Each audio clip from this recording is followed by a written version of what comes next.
नमस्कार साथियों, उपासना यस के डेली करंट अफेयर्स प्रोग्राम में आप सभी का स्वागत है। इसमें हम लोग the Hindu, PIB, Indian Express and Down to Earth से संबंधित परीक्षा के लिए जो भी महत्वपूर्ण खबरें होती हैं उनको कवर करते हैं।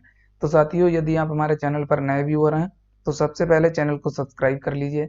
इसके साथ ही बेल आइकन को भी प्रेस कर लीजिए, जिससे आपको हमारे आने वाले सभी वीडियो की नोटिफिकेशन मिल सके। तो चलिए हम लोग आज का सेशन शुरू करते हैं। आज के सेशन की पहली न्यूज है भारत बांग्लादेश संबंध खबरों में। तो आइए सबसे पहले हम लोग देखते हैं ये खबरों में क्यों है। हाल ही में भारत बांग्लादेश संबंधों के 50 वर्ष पूर्ण हुए हैं। क्या तो बांग्लादेश का निर्माण भारत के सहयोग से 1971 में एक अलग देश के रूप में हुआ था। अब हम लोग इनसे जुड़े हुए जो मुख्य पॉइंट हैं उनको जानते हैं। पहला पॉइंट है, हाल ही में बांग्लादेश सशस्त्र बलों के 122 सदस्यीय दल ने भारत की 72वीं गणतंत्र दिवस परेड में हिस्सा लिया है। ये तीसरा अवसर है जब भारत की गणतंत्र दिवस परेड में विदेशी सैन्य टुकड़ी की भागीदारी देखी गई है।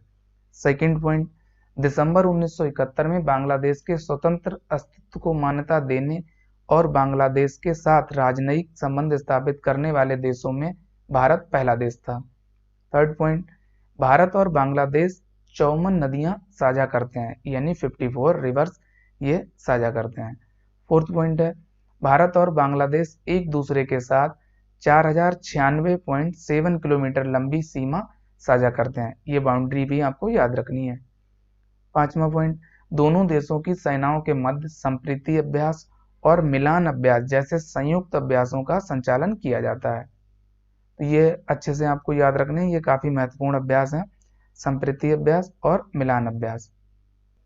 तो ये भारत बांग्लादेश संबंधों से जुड़े हुए कुछ मुख्य पॉइंट थे जो आपको याद रखने हैं, परीक्षा के लिए काफी महत्वपूर्ण है। अब हम लोग अगली न्यूज पर आते हैं। अगली न्यूज ये भी महत्वपूर्ण है, अंतरराष्ट्रीय ऊर्जा एजेंसी खबरों में, यानी इंटरनेशनल एनर्जी एजेंसी न्यूज में। तो आइए हम लोग जानते हैं इससे जुड़े पॉइंट। पहला पॉइंट है, हाल ही में भारत ने अंतरराष्ट्रीय ऊर्जा एजेंसी के साथ साझेदारी के लिए समझौते पर हस्ताक्षर किए हैं, जिससे ये न्यूज में थी। सेकंड पॉइंट, अंतरराष्ट्रीय ऊर्जा एजेंसी एक अंतर सरकारी स्वायत्त संगठन है। इसकी स्थापना आर्थिक सहयोग और विकास संगठन यानी Organisation of Economic Cooperation and Development, जिसे शॉर्ट फॉर्म में OECD के नाम से भी जाना जाता है, फ्रेमवर्क के अनुसार वर्ष 1974 में की गई थी। ये आपको ध्यान रखना है। थर्ड पॉइंट, इसके कार्यों का फोकस मुख्यतः 4 मुख्य क्षेत्रों पर होता है: ऊर्जा सुरक्षा, आर्थिक विकास, पर्यावरण जागरूकता और वैश्विक सहभागिता। फोर्थ पॉइंट, इसका मुख्यालय यानी सचिवालय फ्रांस के पेरिस में है। ये आपको याद रखना है। तो ये अंतरराष्ट्रीय ऊर्जा एजेंसी से जुड़ी हुई कुछ मुख्य बातें हैं जो आपको याद रखनी है। अब हम लोग अगली न्यूज पर आते हैं। अगली न्यूज में लाला लाजपत राय खबरों में। ये आपको पता होगा, महान स्वतंत्रता सेनानी है। हाल ही में इनकी जयंती दिवस के रूप में इनको याद किया गया, इसलिए न्यूज में थे। तो आइए हम लोग देखते हैं ये खबरों में क्यों है। हाल ही में इनकी जयंती दिवस के चलते इनको याद किया गया, जिससे ये न्यूज में थे। अब हम लोग इनसे जुड़े हुए जो मुख्य पॉइंट हैं उनको जान लेते हैं। पहला पॉइंट, इनका जन्म 28 जनवरी 1865 और मृत्यु 17 नवंबर 1928 को हुई थी। ये आपको याद रखना है। सेकंड, वे गरम दल के नेताओं में से एक थे। थर्ड, इन्हें पंजाब केसरी के नाम से जाना जाता है। ये भी आपको ध्यान रखना है। फोर्थ, लाला लाजपत राय दयानंद सरस्वती के अनुयायी थे और समाज के प्रमुख नेताओं में से एक थे। पांचवा पॉइंट है इनसे जुड़ा हुआ, उन्होंने पंजाब नेशनल बैंक की स्थापना में महत्वपूर्ण भूमिका निभाई। सिक्स, वर्ष 1885 में इन्होंने लाहौर में दयानंद एंग्लो वैदिक स्कूल की स्थापना की। ये आपको स्कूल भी याद रखना है। और जीवन भर एक प्रतिबद्ध शिक्षाविद रहे। सातवां पॉइंट है इनसे जुड़ा हुआ, लाला लाजपत राय, बाल गंगाधर तिलक और बिपिन चंद्र पाल, लाल बाल पाल ने 1905 में लॉर्ड कर्जन द्वारा बंगाल के विवादास्पद विभाजन के बाद स्वदेशी वस्तुओं के उपयोग और जन आंदोलन का जोरदार समर्थन किया। अगला पॉइंट इनसे जुड़ा हुआ, अगला 8वां पॉइंट है इनसे जुड़ा हुआ, वर्ष 1917 में लाला लाजपत राय ने न्यूयॉर्क शहर में इंडियन होम रूल लीग, ये आपको याद रखना, ऑफ अमेरिका की स्थापना की। ये संगठन महत्वपूर्ण है। 9वां पॉइंट इनसे जुड़ा हुआ, वर्ष 1920 में इनके लिए कोलकाता में हुए विशेष सत्र के दौरान भारतीय राष्ट्रीय कांग्रेस का अध्यक्ष चुना गया। इसी अधिवेशन में महात्मा गांधी के असहयोग आंदोलन का शुभारंभ हुआ था। 10वां पॉइंट है इनसे जुड़ा हुआ, वर्ष 1928 में साइमन कमीशन के खिलाफ एक विरोध रैली के दौरान पुलिस के हमले में घायल होने से इस महान देशभक्त की लाहौर में मृत्यु हो गई थी।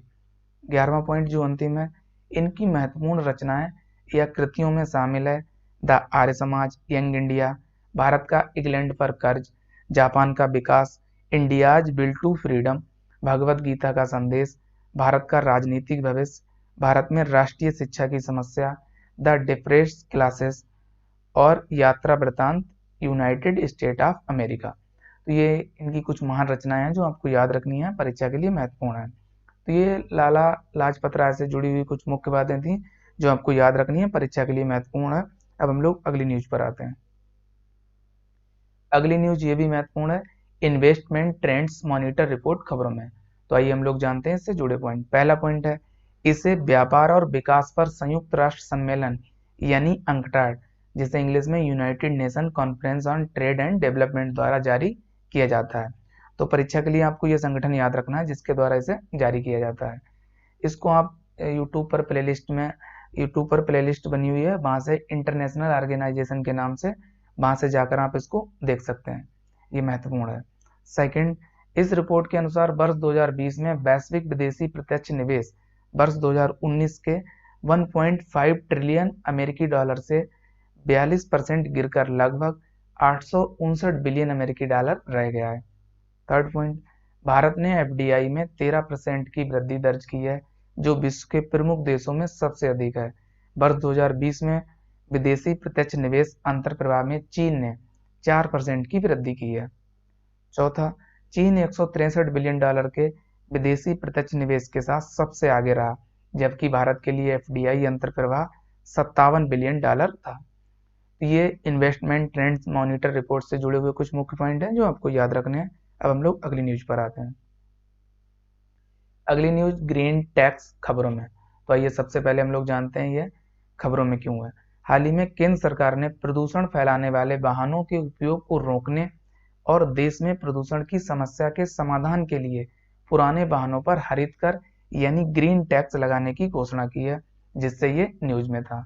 अब हम लोग इससे जुड़े हुए जो मुख्य पॉइंट है उनको जान लेते हैं। पहला पॉइंट है, सड़क परिवहन और राजमार्ग मंत्रालय 8 वर्ष से पुराने वाहनों पर उनके फिटनेस प्रमाण पत्र के नवीनीकरण के समय एक हरित कर यानी जो रोड टैक्स की 10% से 25% दर तक लगाया जाएगा, ये आपको ध्यान रखना है। सेकंड, हरित कर से एकत्रित राजस्व को एक अलग खाते में रखा जाएगा और इसका उपयोग केवल प्रदूषण से निपटने के लिए किया जाएगा। थर्ड, मजबूत हाइब्रिड इलेक्ट्रिक वाहन और वैकल्पिक ईंधन जैसे सीएनजी, एथेनॉल और एलपीजी द्वारा संचालित और खेती में उपयोग किए जाने वाहनों जैसे ट्रैक्टर, हार्वेस्टर और टीलर आदि को इस टैक्स से छूट दी जाएगी। तो ये आपको ध्यान रखना है अपवाद के रूप में। तो ये ग्रीन टैक्स से संबंधित कुछ मुख्य बातें थी जो आपको याद रखनी है। अब हम लोग अगली न्यूज पर आते हैं। अगली न्यूज ये भी महत्वपूर्ण है, वर्ल्ड इकोनॉमिक आउटलुक रिपोर्ट खबरों में। तो आइए हम लोग इससे जुड़े हुए पॉइंट को जानते हैं। पहला पॉइंट, इसे आईएमएफ यानी इंटरनेशनल मॉनेटरी फंड द्वारा जारी किया जाता है, ये आपको ध्यान रखना है, महत्वपूर्ण है। सेकंड, इसमें अनुमान लगाया गया कि वित्तीय वर्ष 2021-22 में भारत के सकल घरेलू उत्पाद यानी जीडीपी में तकरीबन 11.5 यानी 11.5% की बढ़ोतरी हो सकती है। थर्ड पॉइंट, रिपोर्ट में इस बात पर जोर दिया गया है कि महामारी के कारण असमानता के स्तर में हुई वृद्धि की वजह से वित्तीय वर्ष 2020-21 के दौरान लगभग 90 मिलियन लोगों को गरीबी रेखा से नीचे चलने की संभावना है। साथ ही महामारी से कम शिक्षित महिलाओं, युवाओं और अनौपचारिक क्षेत्र में कार्यरत लोगों की आजीविका एवं आय पर गंभीर प्रभाव पड़ रहा है। तो ये वर्ल्ड इकोनॉमिक आउटलुक से जुड़ी हुई कुछ मुख्य बातें थी जो आपको याद रखनी है, परीक्षा के लिए महत्वपूर्ण है। अब हम लोग अगली न्यूज पर आते हैं। अगली न्यूज में पारगमन उन्मुख विकास योजना खबरों में। तो आइए सबसे पहले हम लोग जानते हैं ये न्यूज में क्यों है। हाल ही में नई दिल्ली रेलवे स्टेशन के पुनर्विकास के लिए इस योजना को अनुमोदित किया गया है, जिससे ये न्यूज में थी। अब हम लोग इससे जुड़े हुए जो मुख्य पॉइंट हैं उनको जान लेते हैं।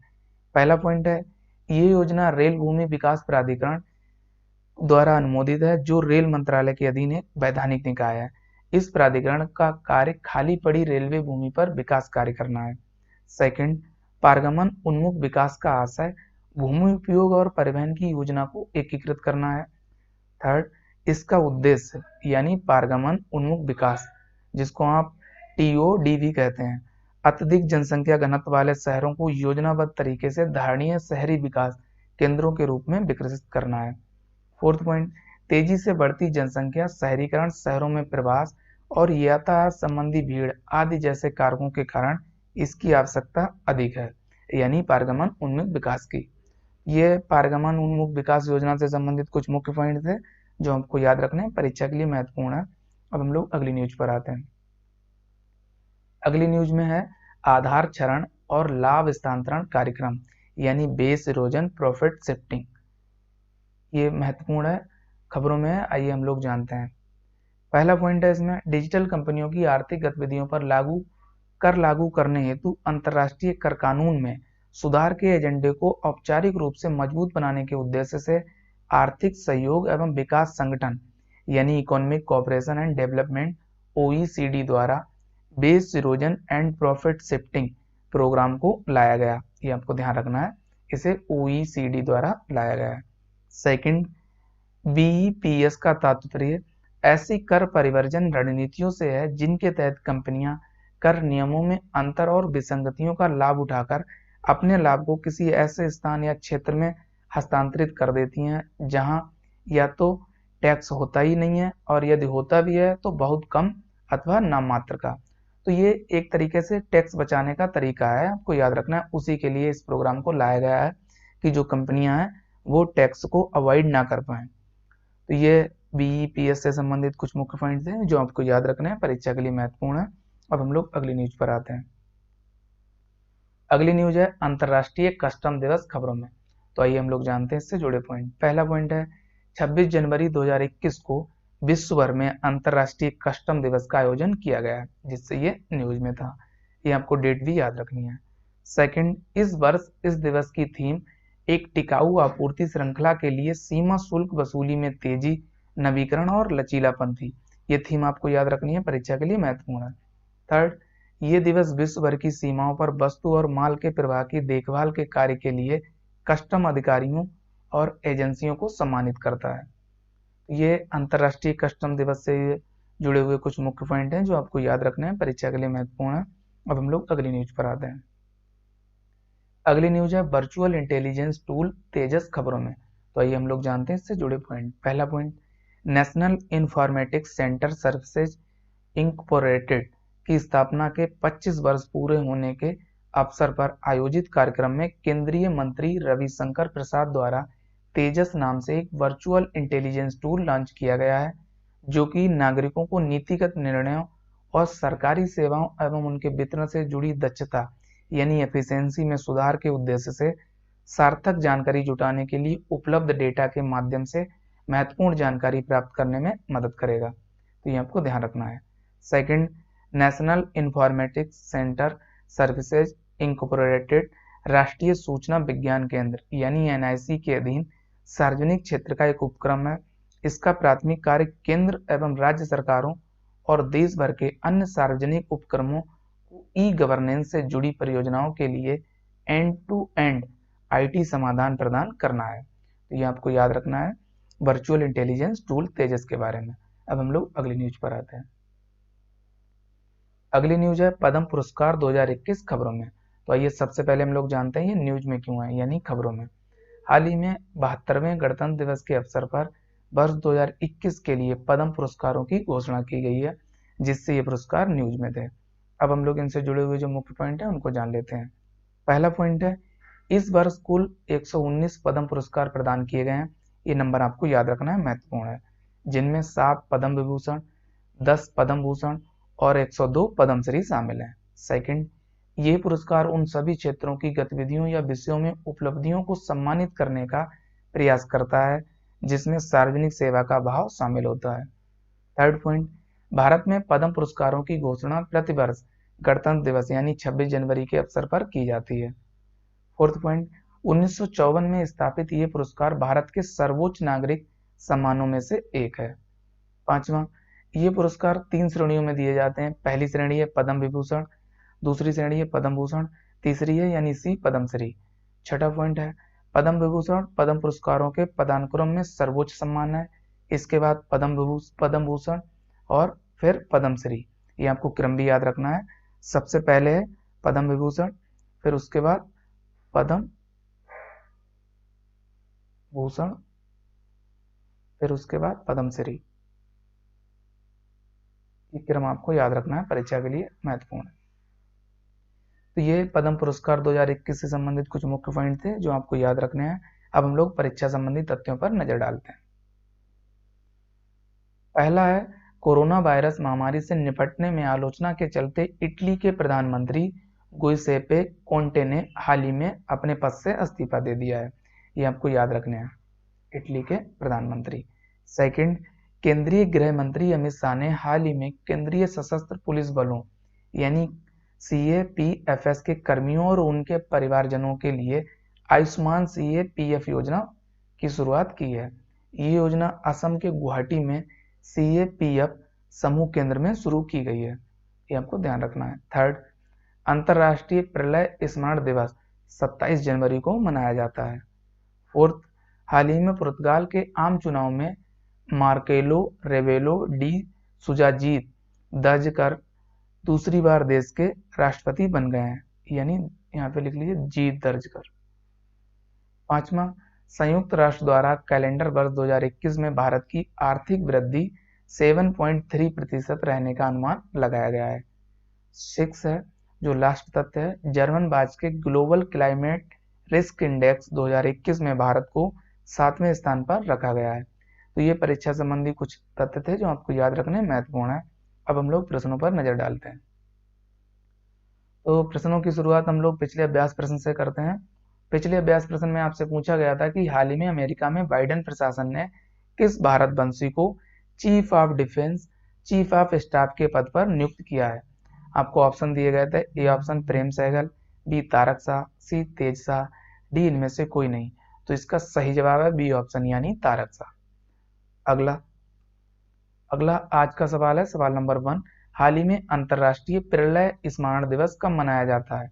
तो ये आपको बताना है। ए ऑप्शन 27 जनवरी को, बी 28 जनवरी को, सी 29 जनवरी को, डी इनमें से कोई नहीं। तो इसका करेक्ट जवाब है ए ऑप्शन यानी 27 जनवरी को। अगला सवाल है सवाल नंबर 2। भारत बांग्लादेश संबंध के बारे में निम्नलिखित कथनों पर विचार कीजिए। पहला कथन, दोनों देशों की सेनाओं के मध्य संप्रीति अभ्यास और मिलान अभ्यास जैसे संयुक्त अभ्यासों का संचालन किया जाता है। सेकंड, भारत और बांग्लादेश एक दूसरे के साथ 4096.7 किलोमीटर लंबी सीमा साझा करते हैं। अब आपको उपयुक्त में से कौन सा से कथन सत्य है यहाँ बताना है। ए केवल एक, बी केवल दो, सी एक और दो दोनों, डी ना तो एक और ना तो दो। तो इसका सही जवाब है सी ऑप्शन यानी दिए हुए दोनों कथन सत्य हैं। अब हम लोग आज के अभ्यास प्रश्न पर नजर डालते हैं। आज का अभ्यास प्रश्न है, हाल ही में जर्मन बाज के ग्लोबल क्लाइमेट रिस्क इंडेक्स 2021 में भारत को कौन से स्थान पर रखा गया है। ए 7वें, बी 8वें, सी 9वें और डी इनमें से कोई नहीं। तो इसका जवाब आप सभी को कमेंट सेक्शन में देना है। तो साथियों आज के सेशन में इतना ही। हम लोग नेक्स्ट सेशन में मिलेंगे कुछ नई खबरों के साथ। तब तक के लिए आप सभी लोग अपना ध्यान रखिए। साथ ही उपासना इस चैनल को लाइक शेयर और सब्सक्राइब करना ना भूलिए। Thank you, best of luck.